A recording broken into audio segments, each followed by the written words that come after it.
Good morning, everybody. I'm meteorologist Joe Fitzwater. Wanted to provide a quick update on the severe weather risk, as well as talk about the building heat as we head through the next couple of days. But this is primarily going to talk about the severe weather threat. Now, it's already in the 80s this morning across the region. It's very hot out there, and those dew point values are in the 70s. But I want to focus my attention and your attention here across parts of Wisconsin, Illinois, and Iowa. And this is what we call a baroclinic zone. And what this means is we have a big change in temperature over the same pressure areas. So we're in the 80s across central and southern Illinois. We're already close to 90 in places like St. Louis, which is just kind of hard to wrap your mind around with it only being around 10:30 in the morning. But farther up to the north, we're in the 60s across Wisconsin. This is going to be the area here where we're going to be seeing some intensification with this complex of scattered showers and thunderstorms later on this morning. I think particularly the southern area here is where we're going to be most likely to see this. Let me turn those hail icons off. But let's zoom in here. I'm going to turn the temperatures off. I think this is going to be the area where we're looking at those threats for severe weather to really start to pick up here. So as we go through the morning hours, we're going to watch this area, and we're going to watch it organize and then eventually start to work its way down to the south and east. And this is going to be the corridor. I'm going to draw a different color here. This is going to be the corridor where we are most concerned about our risk for severe weather here today. It's going to remain north of the area. And again, this is basically going to be riding around what we call a dirty ridge of high pressure. Usually we see scattered showers and thunderstorms along those, usually in the form of some bowing line segments. And I think this is going to be the case here this afternoon and into the evening hours. I think particularly by the late evening hours, we're really going to start to see this start to take shape here. Now, for these areas, is this going to be anything like the 2012 derecho? Absolutely not. We'll get to that here in just a moment. But this is kind of the setup here. That's not to say we won't see severe weather. In fact, as we look at the SPC outlook here for today, it kind of emphasizes the same area that I just mentioned for severe weather here today. This is going to be across parts of northern Indiana, northwestern Ohio, southern Michigan, back toward the Chicago area. But a lot of our area is still in the yellow area, so we could still see a few scattered showers and thunderstorms that are on the strong to severe side. I do think this is primarily going to be in the form of some scattered storms, much like what we saw yesterday, where we had a few thunderstorms that became strong to severe as we rolled into the afternoon. There's a great environment in place for these thunderstorms, but you kind of need a mechanism trigger to get these storms going. So, for example, that MCV that we call it, this complex of storms across parts of Iowa, this is already a triggered mechanism here. So it's going to move into an environment that is very favorable this afternoon for intense development. And that's what we're going to likely be seeing here across parts of, again, northern Indiana, northern Ohio. But you get farther down to the south, and we're going to need something to trigger these storms to pop up, much like what we saw yesterday in Vinton County. We had a little storm that fired up across central Ohio, worked its way down to the south and east across parts of Vinton County into Athens and Meigs County, Meigs and Gallia counties, and was a very strong supercell that took a while to weaken. So that's kind of what we're looking at as far as the setup here for today. It's not to say that we won't see severe weather, but the ingredients are going to be a little bit better up to the north. And then, of course, we have that trigger mechanism with the current complex of storms across parts of Iowa here this morning. Now, we'll show this another way. This is the high-resolution model. This is one model. I want to make this, I want to emphasize this greatly. It's just a single model, but I do think it kind of pans things out fairly well. It doesn't really pick up on that Iowa setup very well here this afternoon. It kind of kills it, as a matter of fact, as we put this into motion. But watch what happens. The MCV doesn't really ever fully go away. It kind of moves up to the north and east, and then watch. It's going to slide its way down to the south and east. So once it gets back over the Great Lakes and then into Michigan, it starts to pick up on intensity. And this is at this is going to be at around 10, 11 o'clock at night. So this is going to be pretty late this evening.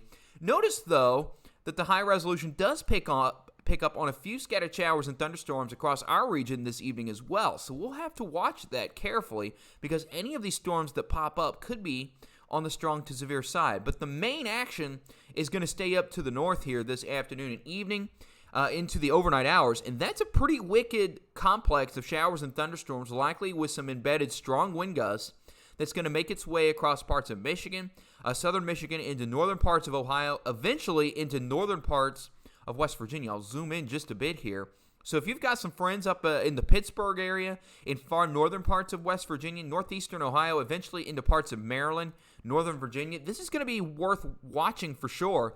Where you see those reds and purples, that indicates some very strong wind gusts here. Again, I want to emphasize this is not going to be anything like the 2012 derecho. And again, we're going to get to that here in just a moment.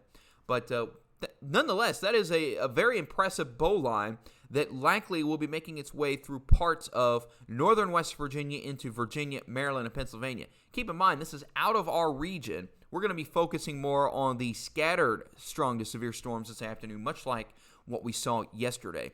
So now, some folks have been asking me, why are we not expecting that complex to be as severe as what we saw on the 2012 derecho? And there's a couple of reasons for this, primarily due to the lack of energy. And it's not that we have a lack of energy. I mean, we're looking at this afternoon. This is at 5 p.m.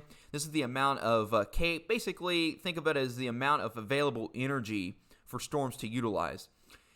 On a regular day, 3,000 joules of CAPE is a ton of energy. I mean, it's a lot of energy, and that is going to support severe storm development. But that is nothing in compared to what we saw back in 2012, where we had 5,000 to 6,000 joules of CAPE. So we had nearly twice as much energy available for these storms.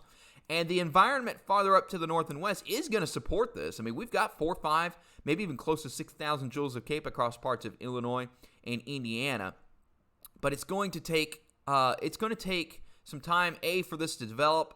Then it's going to be likely rolling through during the overnight hours, and then, of course, it's going to be staying well north of our area. And you can see we never really get that much energy here in our region. That energy primarily remains across parts of Illinois, Indiana, and Michigan during the overnight hours. So this is going to be the area here for development here as we head through the evening hours. It's going to be this area in here, and then, like I said, we'll watch this complex then start to shift its way down to the south and east as it moves around that ridge of high pressure. So again, that's kind of what we're looking at in terms of the heat here as we go through, or the severe weather, I should say, as we go through this evening. Now I want to briefly talk about the heat. We have excessive heat watches that have been posted here, and I'm going to get those loaded up. There we go. So we have some excessive heat watches that are in effect. That's because we're going to be seeing heat index values likely above 100 degrees. This is for Tuesday and Wednesday. I would not be surprised if this gets extended into Thursday. And this does include a lot of our region. I would not be surprised if a few other counties like Braxton, Clay, Boone, and Logan gets added to this, as temperatures in those areas are going to be rather high as well. And unfortunately, this is going to be a trend that continues here for the next couple of days. We'll go back here. We're going to look at, real quickly, the current setup as far as what it's looking like. We have quite the ridge of high pressure that is building in. There we go. So this is the ridge right in here that's just now starting to really ramp up right here. This is kind of the access point of that ridge, like so.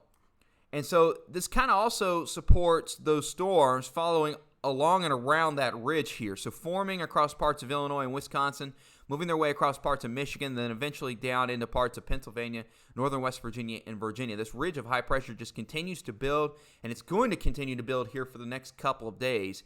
And unfortunately, it's going to be really hot here until about Friday into Saturday.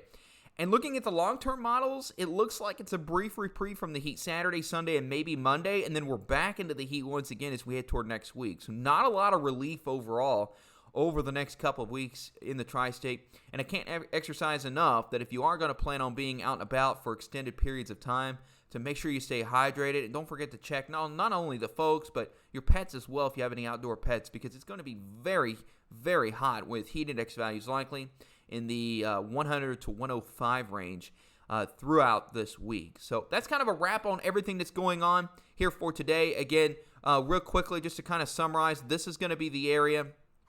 Let me get the SPC up here. Wrong program. This is going to be the area that we are most concerned about for severe weather. It's up to our north. That's not to say we won't see any scattered showers and thunderstorms that are on the strong to severe side today, but it's not the area that we're the most primarily concerned about. That's going to be farther up to the north. Of course, we'll continue to keep you updated on air and online at wwktv.com. But for now, meteorologist Joe Fitzwater, have a wonderful Monday.